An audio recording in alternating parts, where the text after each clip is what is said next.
Troisième discours contre l'alliance égyptienne, 31.1 à 32.20. La situation reste la même. L'occasion de ce discours est toujours l'obstination des Juifs à aller demander du secours en Égypte. Ici, le prophète s'arrête moins à la menace et arrive beaucoup plus vite à la délivrance promise. Le discours comprend trois parties bien distinctes. Ce n'est pas l'Égypte qui sauvera Jérusalem, Ésaïe 31.13, mais l'Éternel, qui combattra lui-même pour elle, Ésaïe 31.4-9, chapitre 31. Le peuple de Jude, sauvé et purifié, verra commencer une ère nouvelle, chapitre 32, versets 1 à 8.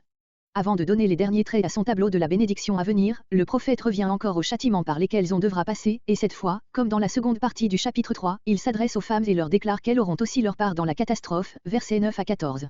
Après quoi il achève le tableau commencé de l'ère messianique, versets 15 à 20, chapitre 32. Verset 1. Verset 1 à 9. Ce n'est pas l'Égypte, c'est l'Éternel qui sauve Jérusalem. Comparez Ésaïe 30.1-2. L'Égypte était, à cette époque, très productive de chevaux, tandis que la Palestine en était pauvre. Voir un roi 10.28-29. Verset 2. Lui aussi est sage.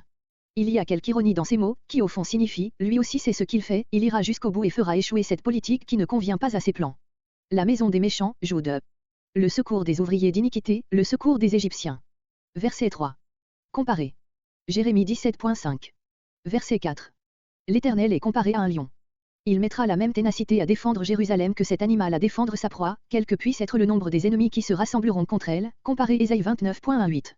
Verset 5. Une seconde image, aussi gracieuse que la précédente était énergique. Comparé Deutéronome 32.11. Il passera. Nouvelle allusion à la sortie d'Égypte, comparé Ésaïe 30.29. Le mot est celui qu'emploie l'Exode en parlant de l'ange exterminateur qui passa à côté des maisons des Israélites et les épargna, Pâques signifie passage. Verset 6. Conclusion de ce qui précède, le secours de l'Égypte vous tournera à honte, mais l'Éternel délivre les siens, tournez-vous donc vers lui pour être secourus.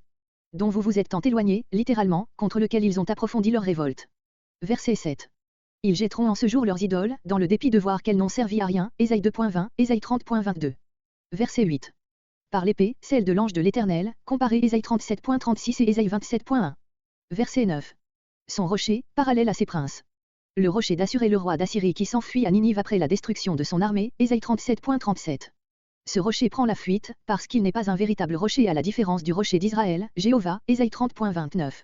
Comparez l'image pareille Ésaïe 32.2 pour désigner le roi et les princes de Jude. Son feu, sa fournaise, d'où s'échappe la flamme qui consume ses ennemis. Comparez Ésaïe 30.33, Ésaïe 10.1-17 et Ésaïe 29.1, note.